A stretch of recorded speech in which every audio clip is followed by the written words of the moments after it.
विष्णोष्टत्रे सो विष्णोस्योरसि विष्णो भगवति वैष्णवसि विष्णवे त्वा तदस्य प्रियमभिपातो अस्याम् नरो यत्र देवयवो मदन्ते पुरक्रमस्य सहि बन्धुरित्ता विष्णोः पदे परमे मध्वौस्तः ततद्विष्णुस्तवते वीर्याय भृगो न भीमकृतरो गिरिष्टाः यस्योरुषु विक्रमणेषु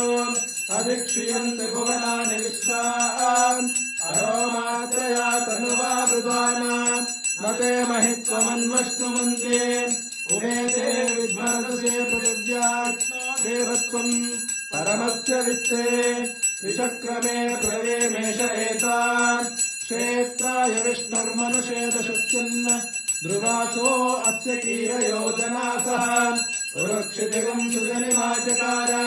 श्रद्धेव पृथवेमेष एतान् विचक्रमे सदक्षणम् महित्वा प्रव्यक्तास्तु नवसस्तवीरान् द्वेषज्ञस्य कविरस्य नाम अतो देवा अवन्तु नो यतो विष्णुर्विचक्रमे पृथिव्या सप्तधामभिः इदम् विष्णुर्विचक्रमे त्वेदानि ददे पदम् समूढमस्य वागुंसुरे त्रीणि पदा विचक्रमे विष्णुर्गोपादाभ्यः ततो धर्माणि धारयन् विष्णोः कर्माणि